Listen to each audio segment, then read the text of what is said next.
Evil minds that plot destruction, sorcerer of death's construction, in the fields of bodies burning,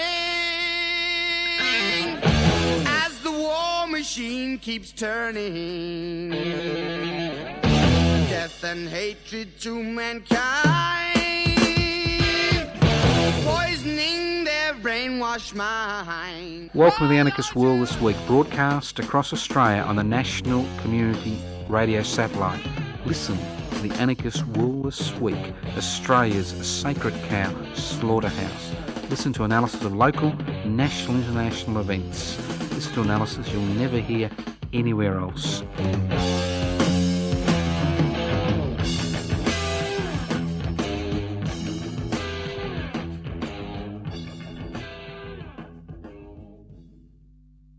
World This Week, coming to you from the studios of 3CR in Melbourne.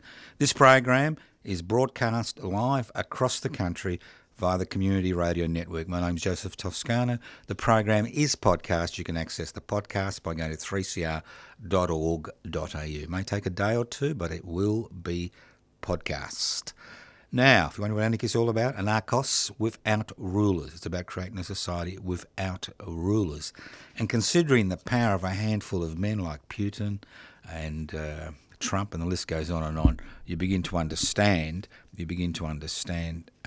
what's happening in the world has got nothing to do with the concept of creating societies without rulers. It's not without rules, it's without rulers. What gives rulers the ability to determine the lives of billions of people? Inequalities in power and wealth. So the anarchist struggle is the struggle to share power and the struggle to hold wealth in common and use it for the common good. Now, I'd just like to look at Australia and Canada. I'm really fascinated how we're diverging. Now, Australia and Canada have a very, very common history. We're both British colonies, although the British had to battle with the French in the 17th and the 18th century to get control of Canada. Here, we beat the French to the punch, and 2 days after the penal settlement was established, arrived at Port Jackson from Mother England, the French turned up 2 days late, and the whole course of history has been changed. We could be speaking French. Now, also, we've always been devoted to the old country, and Canada and Australia have been involved in a number of wars supporting the old country. Also, both countries are parliamentary democracies. That's right, parliamentary democracies. Common language, although in Canada, a large number of the population speak French, but huge number of similarities, and I'm sure many of the listeners, or some of our listeners, have been to Canada. And when you go to Canada, it's a little bit like going to Australia. It's a multicultural society. We've also got the same history as far as First Nations people were concerned. We tried to wipe them out. Then we refused to acknowledge their presence. Then we tried to integrate them in society. And eventually steps are being taken to resolve that issue. Obviously, Canada is much, much further ahead than we are. But I'm interested in looking at Australia and Canada in terms of their reaction to the buffoon in Washington. Because it's very important to understand that in Australia, despite having a Labor government with overwhelming majority, we have been walking not actually side by side. We've actually been walking behind the USA, holding onto their coattails. The appointment of the recent appointment of an Australian ambassador to the United States. Not that the United States has bothered to appoint an ambassador to Australia, although it's 12 months or 13 or 14 months since the last ambassador resigned. They've appointed a little military man, and then we've appointed a little military man, and then we've got the situation where we've got the AUKUS alliance, which involves the United States, England, or the United Kingdom and Australia. And the fact that we have US bases on this soil, which we have where we've lost our sovereign rights as citizens. And then we have the deployment of thousands of US troops in northern Australia. And the fact is that every time the US tells us to jump, we jump. And we've decided that as far as the buffoon is concerned, Mr Albanese and the Australian Labor Party, and obviously what's left of the Federal, Liberal and National Party, we can't call them a coalition anymore, obviously, we've decided that our future is tied in to honouring the buffoon in Washington. You know, if he tells us to jump, we'll jump. Now, it's interesting, Canada, which shares thousands of miles of border with the United States of America, initially attempted to appease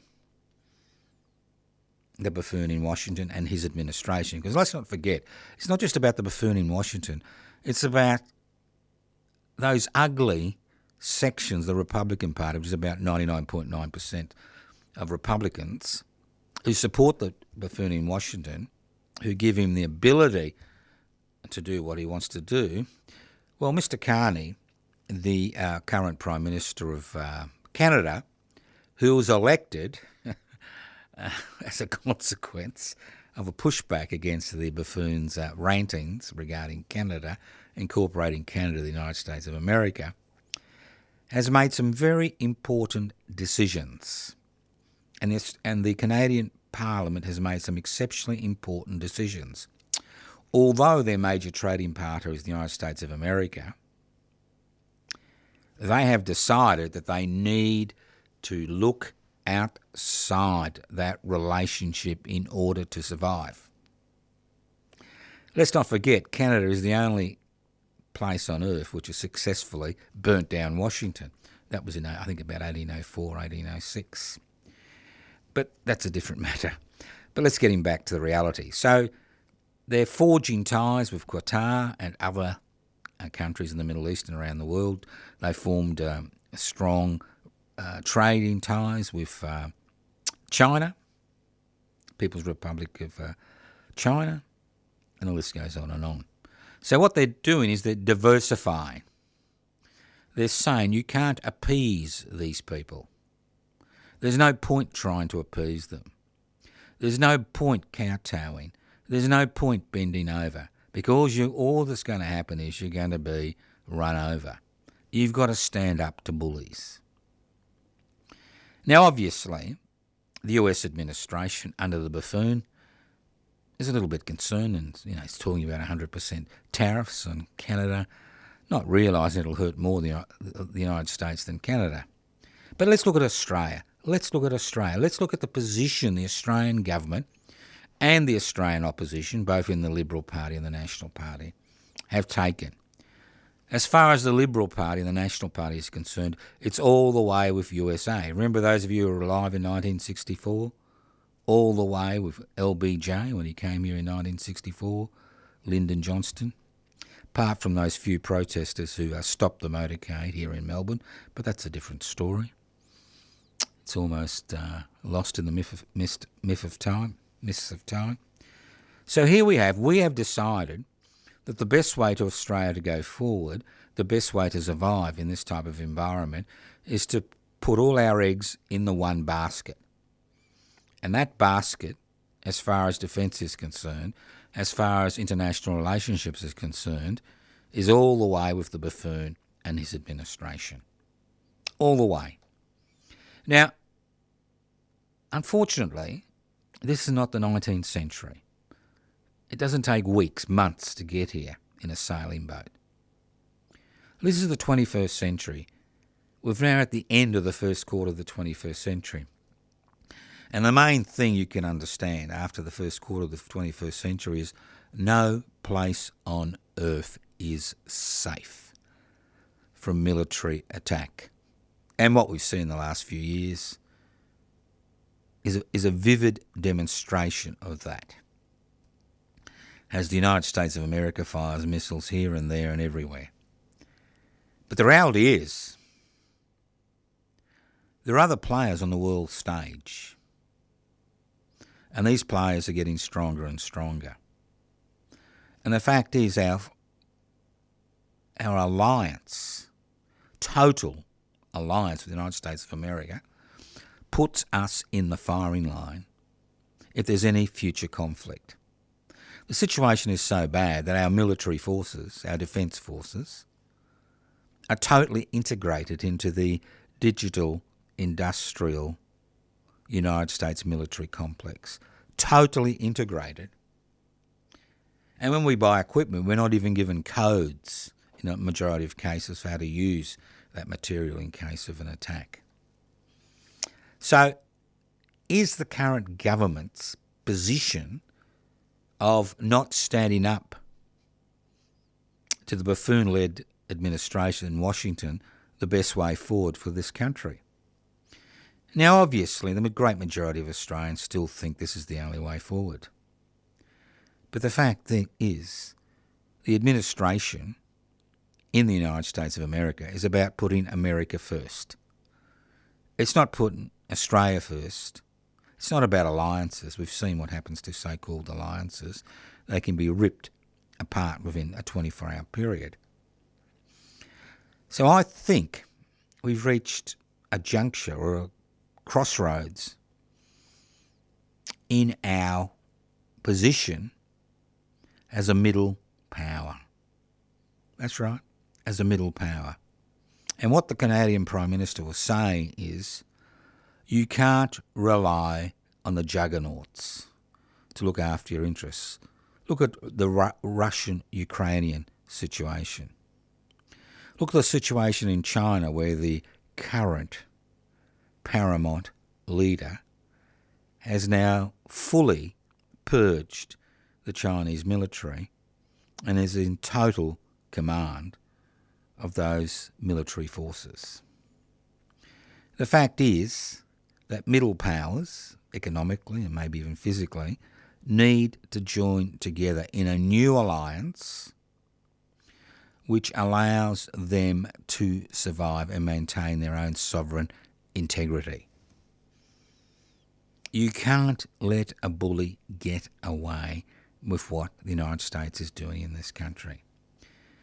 And although currently, apart from, economic hemorrhaging, there hasn't been a military price to pay, the reality is, in any future conflict, we will be expected to participate in that, and that military conflict will put us in the direct firing line.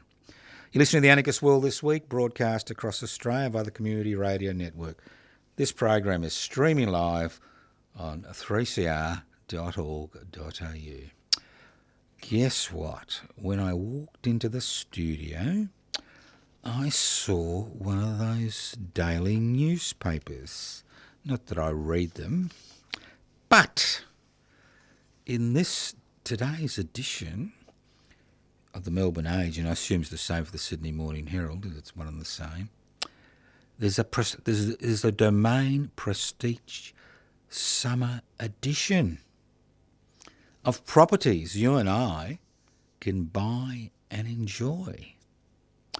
Now, just looking at a nice property here on the Mornington Peninsula, it's about 50 k's from Melbourne, on Point Nepean Road in Portsea. Where else would you live? Very nice building, pool, sun deck, panoramic views of the ocean. God, can't believe how cheap it is.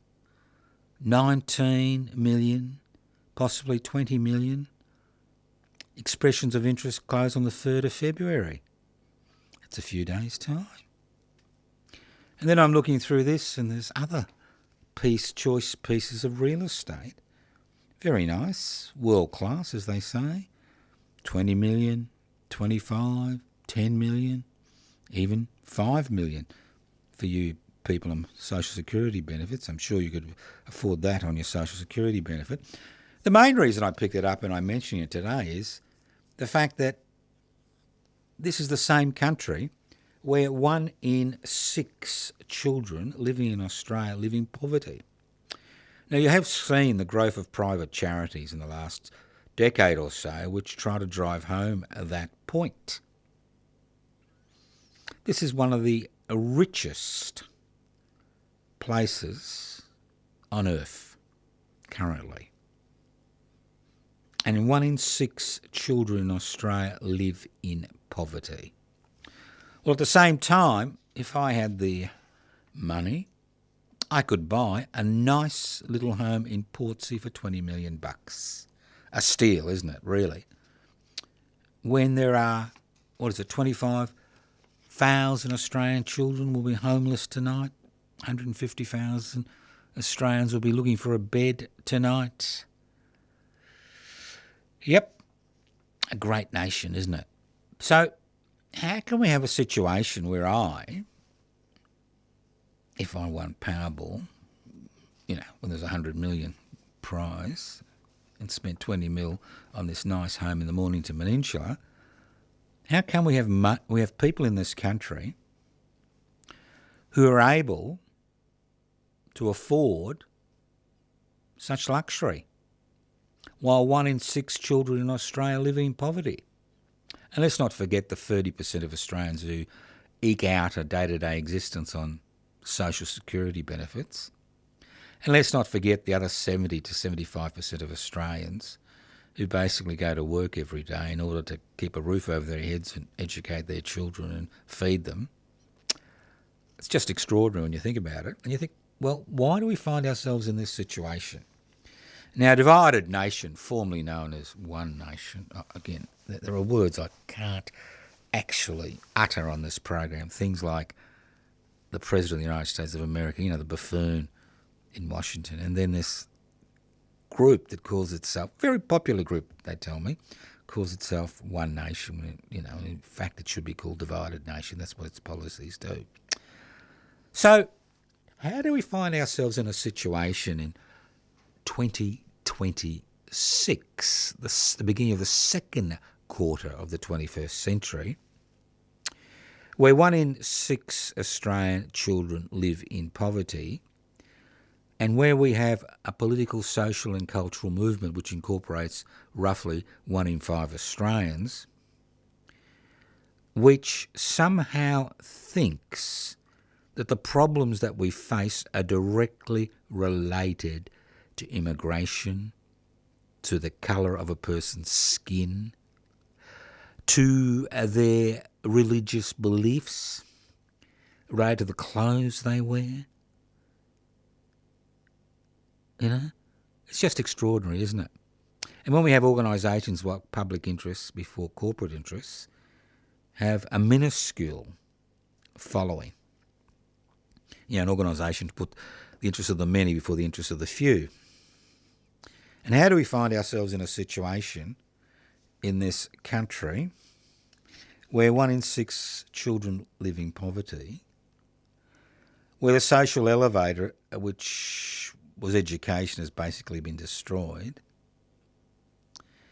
and where we have a growing movement that somehow believes it's the other that's the problem in our society? It's very easy, as we see with the buffoon in Washington, Putin and the rest of them, it's very easy to kick people when they're down or kick people when they're a minority. It's a bit more difficult to actually outline the problem. Now, the problem in Australia is exceptionally simple. Even a fool like me can work it out. And if I can work it out, I'm sure everybody else in the country can work it out. It's very simple. We have growing inequality in this country. There should not be growing inequality in Australia. We're not living on a mud flat. We have a miserable 27 million people. I think it's 0.3% of the world's population living on a continent. Not an island like Java, which has, 150 million people. I think Java's about the size of Tasmania, if that. But 27 million people living on a continent. We can't even bring ourselves to saying that the original inhabitants of this continent have rights. Not as, not as leadership, but the people as a whole, as we saw in the referendum regarding a pathetic voice to Parliament. And then we have groups like Divided Nation growing because they can generate hate in the community while claiming to be one nation. No, you can be one nation when you get rid of everybody else, but that's a different story. And the fact is that nobody seems to call a spade a spade. Nobody in authority, obviously there are people like you and me, but nobody in authority, nobody who wields some power, is willing to open their mouth and say the fundamental problem in this country is the fact that we've given away this country's wealth to unaccountable corporations who employ an insignificant number of people, in the mining sector around 2% of the population, who pay peppercorn royalties and who ultimately, legally, pay minimal, if any, taxation. Now, in this country, people talk about the mining boom and how the revenue helps each and every one of us. Well, the fact is the mining boom does not help each and every one of us. We are cheated of this country's enormous mineral wealth. Bauxite, coal, gas, diamonds, zinc, copper, iron ore, rare earth, uranium, lithium, you name it, we have it. But what we've done is we said, well, let's allow privately owned entities, corporations, individuals, let's hand over our resources, this country's First Nations and the rest of us, our resources, to this minuscule minority that employs 2% of the population, that legally pays minimal, if any, tax and peppercorn royalties, and let them enrich themselves at the expense of Australians, of people living on this continent. And that's why you have a situation where I can salivate about this $20 million mansion I'm going to buy tomorrow and not worry about that. It's 1 in 6 Australian children living in poverty. Or the 30% of Australians living on social security benefits, or the 70+% of Australians, just basically work sometimes 2 jobs, 3 jobs in order to meet their financial commitments. Just an extraordinary situation when you think about it. How we have allowed successive governments in this country to give away the commonwealth to private entities so they can enrich themselves at the expense of the rest of us. Now, if you've got to rely on a public service like public health care or public schools or public infrastructure or public roads, and the list goes on and on,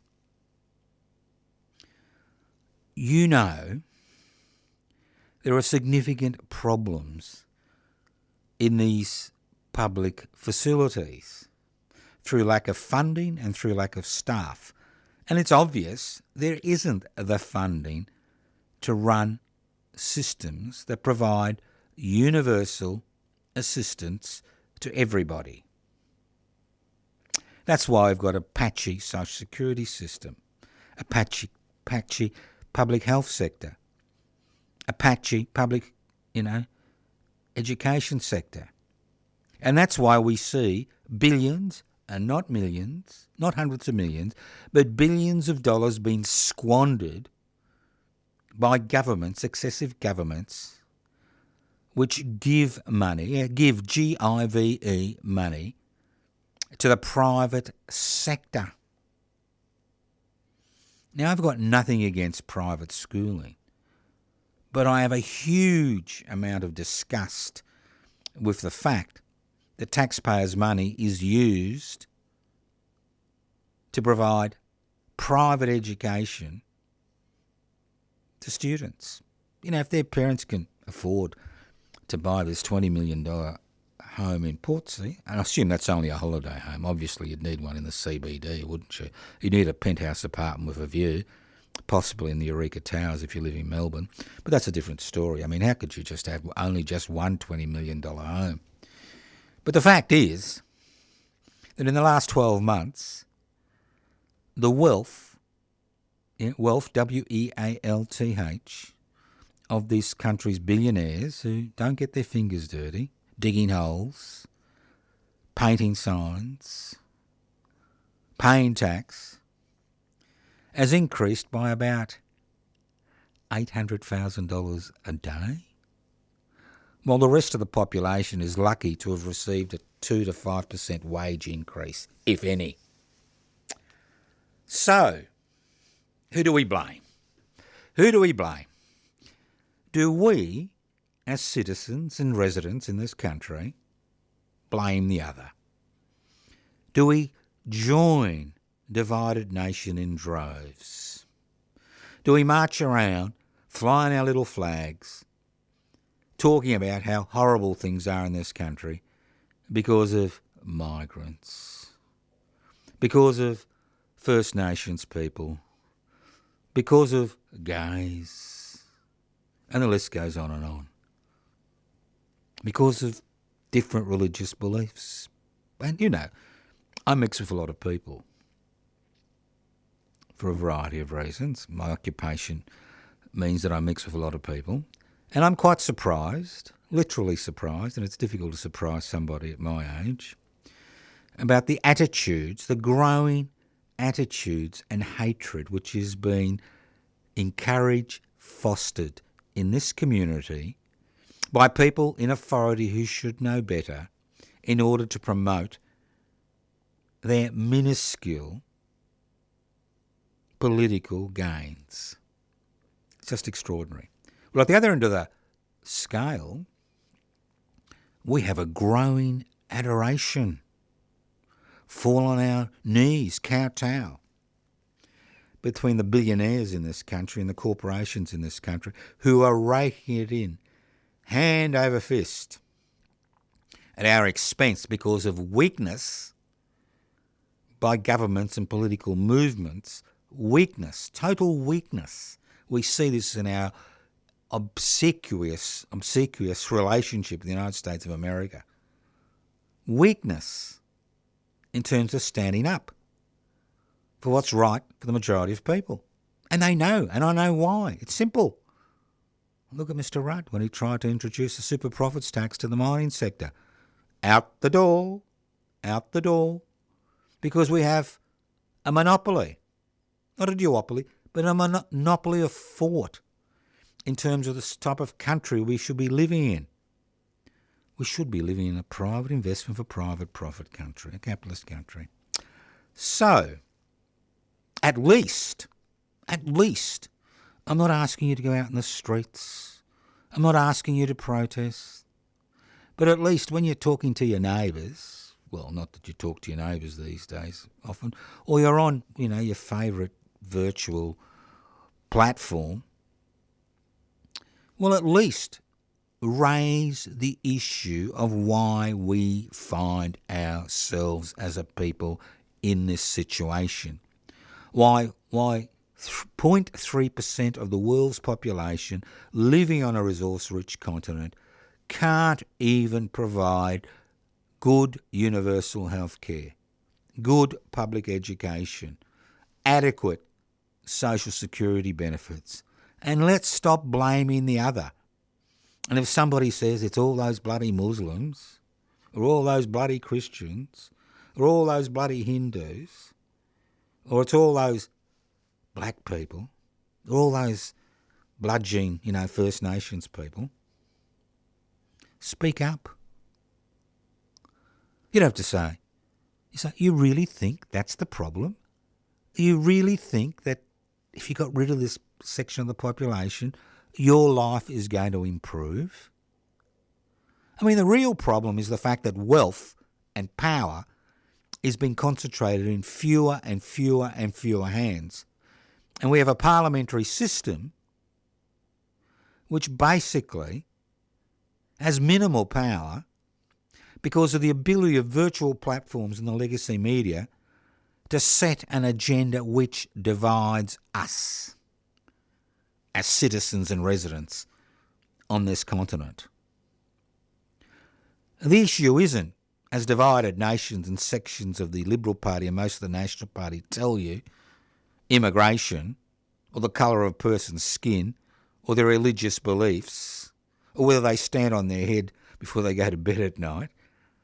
The issue is that wealth and power is concentrated in fewer and fewer hands. Now, obviously, it's exceptionally difficult to address that situation. But it is not difficult to turn the tables in terms of discussion, in terms of culture, in terms of pointing out the situation we find ourselves in is directly linked to the concentration of power and wealth in the hands of a minuscule, not a 1%, more likely a 0.1% of the population. And that's the reality. And that's what we should be concentrating on in 2026. Not fighting amongst ourselves for crumbs which are brushed off the corporate table in our direction. But we should be demanding that our political representatives, who theoretically represent our interests, begin to represent our interests and begin to tackle these pressing issues. Homelessness, the ability to buy a home, the ability to rent, the ability to access public health care in a reasonable time frame. And the list goes on and on. And while we flock as a people to political parties, cultural movements, which somehow believe and think the other is the problem, not the fact that we live in a society where wealth and power is being concentrated in fewer and fewer hands. As I said before, I'm not asking you to go out in the streets or even protest or even write a letter, but I am asking you, whether you lose friends or not, and maybe they're not the type of friends you really want to have, to raise the real reason so many Australian residents and citizens are disaffected, marginalised, feel ostracised, feel strangers in this country. And to many degrees, what we are seeing amongst the majority of the population is what First Nations people have been experiencing for over 230 years. You're listening to The Anarchist World This Week, broadcast across Australia via the Community Radio Network. This program is streaming live on 3cr.org.au. That's 3cr.org.au. Now, if you're interested in these questions, I encourage you to look at the Public Interest Before Corporate Interests webpage, pibci.net. You can join online. Instead of fighting your neighbours about peripheral issues, maybe get involved in an organisation which wants to take the fight up to that 1% that own the means of production, distribution, exchange and communication through both direct action and parliamentary politics. Let's move on. Well, Iran. Theocratic nightmare. We see it in Afghanistan, after 20 years of European and United States intervention. Not that the buffoon thinks the Europeans did much. They were chucked out by this, by the Taliban. Chucked out within 2 weeks. Unbelievable collapse, obviously. Corruption was a big issue. And we see Afghanistan run as a theocracy. A country where a religion or a person's interpretation, a minority's interpretation of religious writings becomes the mechanism by which a country is ruled. No division between the state and religion, a little bit like medieval Europe. Now, Iran is an interesting case. Since the overthrow of the Shah over 50 years ago, in a popular revolution, which didn't just involve Islamic fundamentalists, but involved all types of people. But unfortunately, the Islamic fundamentalists took over and now imposed a theocratic nightmare on the Iranian people. But the issue is, it's not just the fact that they kill their own people as if it doesn't matter. Maybe 5,000 dead, maybe 10,000 dead. I've even heard figures of 45,000 dead. They're willing to use their monopoly on the use of force within their own sovereign borders to maintain order and keep the theocrats in power, because obviously they're there on behalf of God, aren't they? And there on behalf of God, as we see with Israel, you can do anything, can't you, if you're God's people. But getting back to Iran, let's get back to Iran. The fact is that in many degrees, whether it's Venezuela, whether it's Iran, whether it's North Korea, whether it's to a lesser extent Cuba, what we have seen is the impositions of sanctions which have a profound impact on the activities of those particular states. And in many regards, it's not just the theocrats, the religious leaders that are at fault. There's also the fault of embargoes which drive authoritarian elements within nation states to become more and more authoritarian and use their monopoly on the use of power to maintain control within a crumbling economy.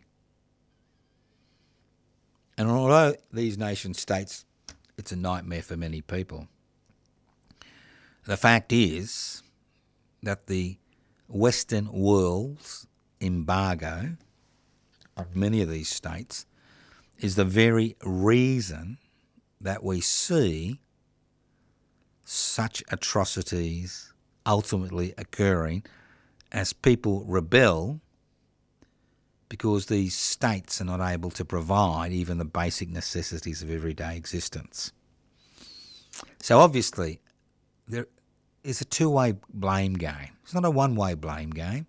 Obviously I blame the mullahs in Iran for the current atrocities, but I also blame the United States of America for creating the situation that has led to the impoverished nature of Iranian society, which has forced people out on the streets in order to maintain their integrity, their standards of living. Without those particular embargoes, I'm sure the situation would have been different, and I'm sure the authoritarian elements which have been strengthened by the introduction of sanctions and embargoes would have been weakened. And nothing demonstrates this more than the dictatorship in North Korea, the intergenerational dictatorship in North Korea. Irrespective of the sanctions and embargo, the North Korean authorities are more than happy for millions, not thousands, but millions of their people to die in order to maintain their authority. So maybe it's about time that we looked at the effect that trade embargoes have on the creation of authoritarian nation states who, as they begin to totter, are more than willing to use the monopoly they have on violence to maintain power in those particular situations. So I say every story, there's more than one way to skin a cat. Well, I've never skinned a cat, but I'm sure you haven't either. Well, you may have. But there are many ways to look at situations, and that's why we do the Anarchist World this week, to try to bring up ideas that are not discussed. Let's move on to the West Bank, Gaza and East Jerusalem. Now, irrespective of what you think is happening in the Ukraine or Iran, what the Israeli authorities are doing in Gaza, the West Bank and East Jerusalem is nothing more than genocide. Irrespective of what's happening in other parts of the world. The slaughter of over 30,000 children has collateral damage in the 2-year dispute, I don't call it a war, between Hamas and the Israeli authorities after the 7th of October.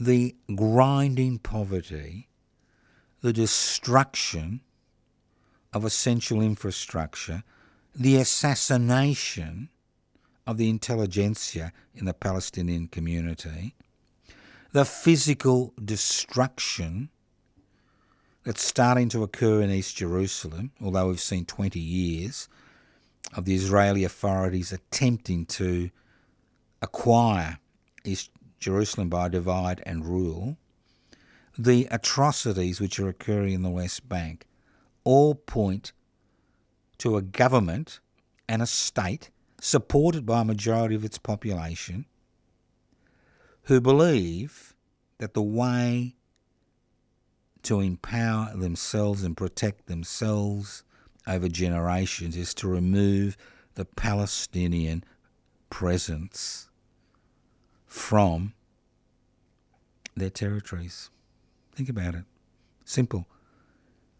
You have a war criminal, their Prime Minister, a war criminal for which there is an international warrant from the International Criminal Court in The Hague for him, and I think it's his Defence Minister, to appear before the court on charges of gross war crimes. And we continue as a state in this country to interact with the current Israeli government authorities as if nothing has happened. I'll give you an example, just a simple example. Today, overwhelming coverage in the Australian media, I don't know what's happening in the rest of the world, but in the Australian media, about the fact that the last Israeli hostage's body has been discovered after cemetery was desecrated with over 250 burials unburied. We've got the situation where this is the major news item in this country. Fine. It's a major issue for this former policeman's family. It's a major issue. But is it really a major issue that deserves this type of coverage? Well, at the same time, while Palestinians are indiscriminately slaughtered, they don't even mention, it's not even mentioned. And when we saw the horrific act of political terrorism against the Jewish population at Bondi Beach over a month ago, it's as if the Israeli atrocities that have occurred and continue to occur in the West Bank and Gaza and East Jerusalem don't exist. The fact is, it exists, and we've seen the expansionist nature of the Israeli government as it takes over more and more Syrian territory beyond the Golan Heights. We see it in its indiscriminate bombing of southern Lebanon and the way it treats its neighbours. But we, once again, are happy to accept this level of barbarity without even calling in the Israeli ambassador for a dressing down, let alone expelling the Israeli ambassador for what I am sure in a historical network will be considered some of the worst atrocities of the 21st century. You're listening to The Anarchist World this week, broadcast across Australia by the Community Radio Network. This program is streaming live on 3cr.org.au.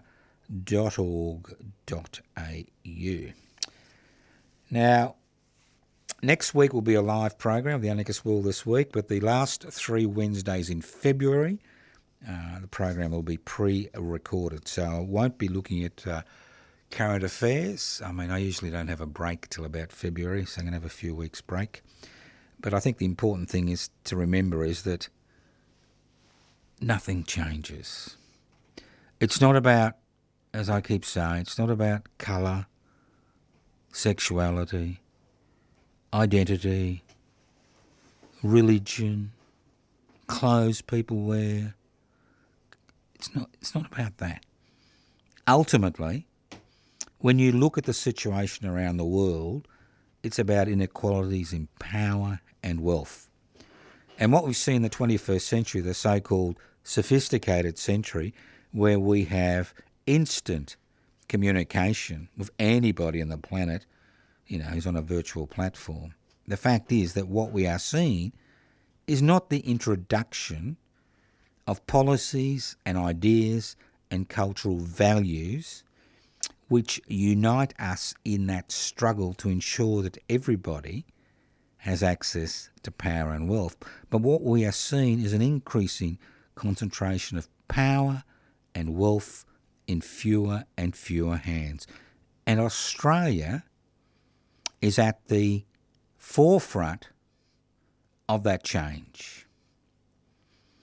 As I keep saying, what we need to be doing is not dividing the nation and making political gain out of it, but uniting the nation in terms of ensuring that the commonwealth of this country is used for the common good. And until we find ourselves in that position, nothing will change. Now, as I said before, this is something everybody on the planet can be involved in. Well, everybody, let's say in this country, not everybody on the planet, but in this country can be involved in. Now, obviously, if you're a listener to The Anarchist World this week, you've got a different world view of what's going on today, right? You're not the type of person who somehow thinks that the other is the problem, but you understand that it's these inequalities in power and wealth, and these growing inequalities in power and wealth are the major issues which cause most of the problems which we face as individuals and families and communities in this country. As I said before, it's not about just taking direct action, as some people think. Obviously, direct action is needed, but currently we have a culture, a growing cultural divide in this country, where somehow people think that climate change is a hoax. And there are many people who believe that in this country, and the key word is belief. And there is a growing cultural movement which attempts to divide us, and there are political factions and parties that are using these divisions to, increase their membership and their influence in society. Now, we can push back, and it doesn't mean having to go on a protest or a vigil, although they're all useful mechanisms of promoting change. But what it means is not being silent. And that's the key. You may lose some friends, but maybe they weren't friends in the first place. When you hear people make these outrageous accusations or comments which have no basis in fact, whether you see it on a virtual media platform, whether it's your neighbour talking to you, it's important to try to change the conversation to the fact that if they can't get a public hospital or appointment, or their grandkids or kids are having issues regarding accessing a good public education, whether the kids or grandkids can't buy a home or get a good job, that's the time you need to raise the issue of growing inequality. The fact there are people out there who'll be seriously looking at buying this $20 million home in Portsea today. And I'm sure by the 3rd of February it'll be snapped up. And there'll be children today not knowing where they're going to sleep tonight. It's very simple. Do you really want to live in this country where growing division seems to be the main cultural and political activity in the country? Think about it. You have power. I have power. We have the power, at least, to change the cultural discussion, what's going on in this country. But to do that, you need to open your mouth. And obviously opening your mouth can be dangerous, but ultimately it's the only way to move forward. You've been listening to The Anarchist World this week, broadcast across Australia via the Community Radio Network. My name is Joseph Toscano. This program is podcast. You can access the podcast by going to 3cr.org.au. That's 3cr.org.au. I encourage you to look at the Public Interest Before Corporate Interests webpage, PIBCI, PIBCI.net. If you want to put the future of the public or the future of the many before the future of the few, I encourage you to join Public Interest Before Corporate Interests today. You can do it online. Doesn't cost anything. If you want to leave messages, 0439 395 489, 0439 395 489. You can email me at info at anarchistmedia.org, info@anarchistmedia.org, or info@pibci.net. And you may not believe me, but I still get letters, and you can send them to Post Office Box 20, Parkville 3052. The sacred cows have just wandered off. They said they've had enough of all this. They're going to go out there and speak to people and try to change the cultural milieu and the discussions which are occurring in this country. Thank you once again for listening to The Anarchist World this week on your local community radio station, courtesy of the Community Radio Network. This program has been streaming live on 3cr.org.au. The program is podcast. You can access the podcast by going to 3cr.org.au and looking for The Anarchist World this week. There are hundreds of podcasts there you can use, looking at different issues over different times. Now, YouTube channels, Public Interest Before Corporate Interests, over 400 presentations, and also a historical channel, Radical History channel, josephtoscano.nam. Thank you for listening to The Anarchist World this week on your local community radio station. We must thank Henrietta for doing all the work today. Without Henrietta, I'd just be a lonely old man speaking to myself in a room. Maybe that's all I am, a lonely old man speaking to myself in a room with a locked door. Thank you. Listen to The Anarchist World this week on your local community radio station. Next week, courtesy of those great people at the Community Radio Network. Don't worry about it. Let's just go. Evil minds that plot destruction death's construction. Evil minds that plot destruction. Sorcerer of death's construction. An analysis you'll never hear anywhere else. Anarchist World this week. Australia's sacred cow slaughterhouse. 10 a.m. every Wednesday. Listen to the Anarchist World this week for an up-to-date analysis of local, national and international events.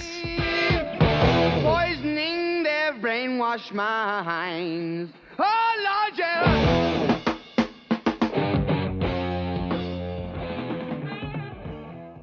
You've been listening to a 3CR podcast. If you found it valuable, please consider donating or subscribing to support independent community radio. To find out more, go to 3cr.org.au.